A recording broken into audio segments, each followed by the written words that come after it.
Hello heroes, welcome back to another video. I'm Candice Latham and I am here to help you become the hero of your own life and navigate adulthood a bit easier in regards to your finances, your mindset, and your habits. Now, today we're going to be talking about how to win as a couple in 2020.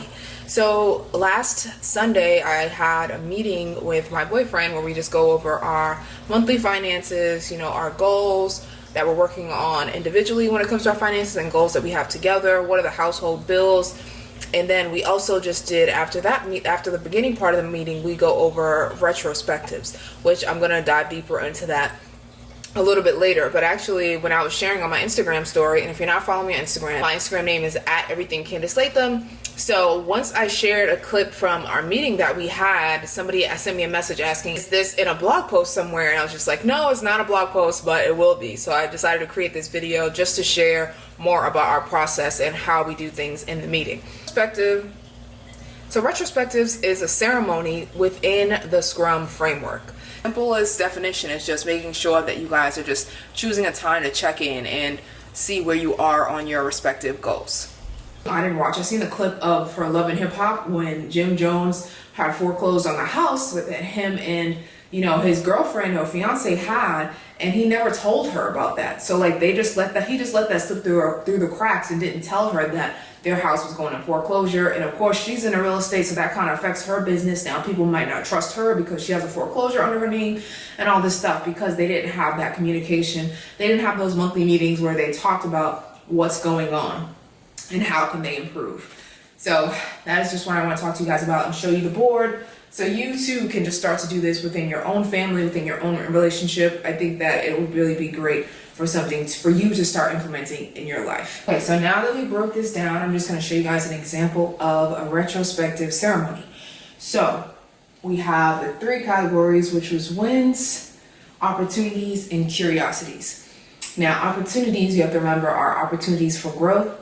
And at first I thought it was like immense struggles, but again, Jordan was like, no, we're not going to say the word struggles. We're going to instead say opportunities for growth. And curiosities is just anything that you have a question about, that you want to talk to, your partner with. Every month, I think it's important for us to sit down and have these meetings after we talk about the finances of the household and just our own personal financial goals and then the goals we have together. Then we jump right into the retrospectives. So the wins, what are the things that you feel good about that happened since the last month or then within the last month? So the wins would go here. So you would take out a little sticky note. And again, I'm working on a finance planner / habit workbook. And in the workbook, I'm going to make sure that I break down, the conversations you can have with your partner or your family member about your finances, different questions you might want to know about, your personal goals, the goals that you guys have as a family, and also the wins, opportunities, and the curiosities you might be having. So that's going to be in the workbook planner coming out very soon. I'm almost done. But if you're interested in learning more about it, make sure you sign up in the link in the description box below. We just sat there and just thought about what are our wins for the previous month. So maybe the win was we did a great job at chores. So maybe it was great at chores. And then once we were done, we would just come up and we would stick it on the wall, right? And we only did the wins first. So we're not really reading it. We're just writing it down and sticking it to the board. And then at the end, we go over everything in each category, starting with the curiosities, because things might get a little bit heated, but you want to end off on a positive note. So we started with the curiosities, opportunities for growth, and then we ended off on the wins. That's just how we did it. So you would, let me see if there was another one. Let me see. Well, let's say we paid off a credit card, right? So let's say we paid off a credit card. That could go into the win category. Let's say we stuck to our date nights. We went on all of our date nights this month. That goes in the wins category.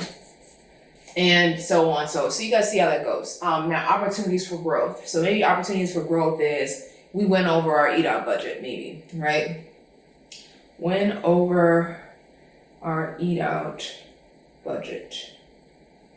So maybe that would go on to the opportunities for growth section. Don't mind my handwriting either. And maybe whatever you feel like is opportunities for you guys to grow, that's what would go in this category. And then the same thing for curiosities. If there's something that you've been wanting to bring up with your partner, something you haven't asked them but you just want to talk about, that would be this section right here. So this is like retrospectives. Again, it just gives you a chance to just see the overall picture of where you stand in your goals, in your relationship, in your finances, just like the different categories of your life. Where are you winning? Where do you see opportunities for growth? And where curiosities do you have? I think it's important for you and your partner to be on the same page. And that's why I love these monthly meetings that we just started implementing. And I think it's important to just keep meeting every month to go over these 3 categories. Because, you've heard of like business masterminds where people get together and mastermind strategies into their business, but it's so important to just mastermind even with your partner. And because if you don't have that communication with your partner, it's going to be hard to just grow. It's going to be hard to be on the same page about certain things.